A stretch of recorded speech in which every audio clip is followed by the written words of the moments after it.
अस्सलाम वालेकुम नाजरीन। उम्मीद करता हूँ आप सब ठीक होंगे। नफ्स पर सूरजमुखी का पत्ता रखने से नफ्स की मोटाई में इजाफा हो जाता है। सुर्ख अंगूर को खुश्क खुबानी के साथ खाने से टैनिंग बढ़ जाती है। घुटनों पर जैतून का तेल लगाया करो, साल तक मनी में कभी कमी नहीं आएगी। समोसे पकोड़े ज़्यादा खाने से टाइमिंग में कमी आना शुरू हो जाती है। पाखाने वाली जगह पर दर्द हो तो शक्कर-खंडी का छिलका लगाओ, दर्द से फौरी आराम मिल जाएगा। हम बिस्तरी के दौरान खजूर चबाने से मनी उस वक्त तक नहीं निकलती जब तक मुंह में खजूर रहती है। नीम के पत्तों के पानी से नीम के पत्तों नहा कर औरत से हम बिस्तरी करो, औरत की शर्मगाह तंग हो जाएगी। दही की मलाई खाकर औरत के पास जाने से मनी का प्रेशर 7 फीट तक जाता है।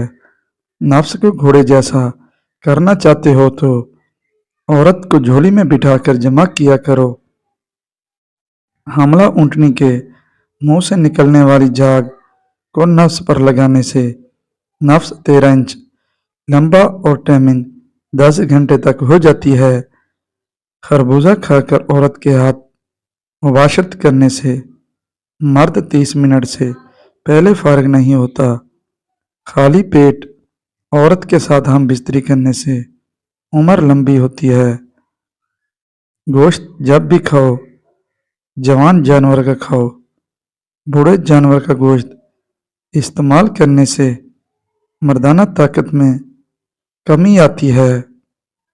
नहार मुंह वजू पर नीम गर्म पानी डालने से नफ्स की रगें 100 साल तक ढीली नहीं होती। काली मिर्च वाला गोश्त खाया करो, साल तक नफ्स की ताकत में कभी कमी नहीं आएगी। जिस मर्द के कपूरों पर ज्यादा बाल हो ऐसे मर्द की टाइमिंग सांड जैसी होगी। सांप की चर्बी नफ्स पर लगाने से नफ्स की लंबाई सांप जैसी हो जाती है। कमरे में हल्की रोशनी करके जमा करने से नफ्स की टाइमिंग बढ़ती है।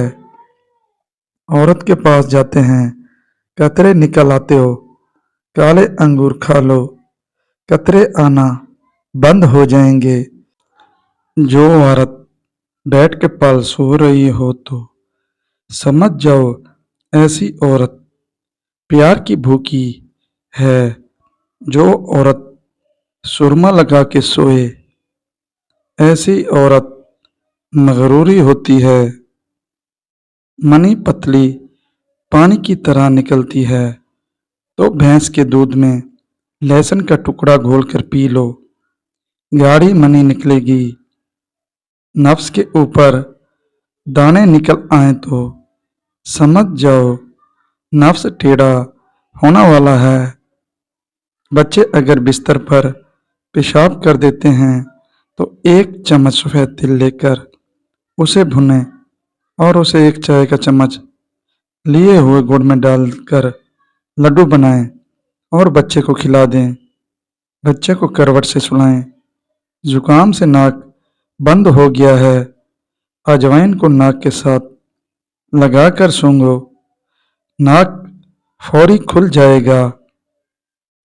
तंगी ज्यादा अंडे के खाने से सांस की बीमारी हो जाती है, ये दमा पैदा करते हैं। शहद के अंदर शफा मौजूद है, अगर कोई शहद हदिया करे तो वापस ना करना। नहाने से कबल अगर आपको पेशाब आ जाए तो आपको मिसाने की गर्मी और मैदे की कमजोरी है। उम्मीद है आप आज की मेरी वीडियो अच्छी लगी होगी और मेरे चैनल को सब्सक्राइब कर देना। अल्लाह हाफिज़, जज़ाकल्लाह।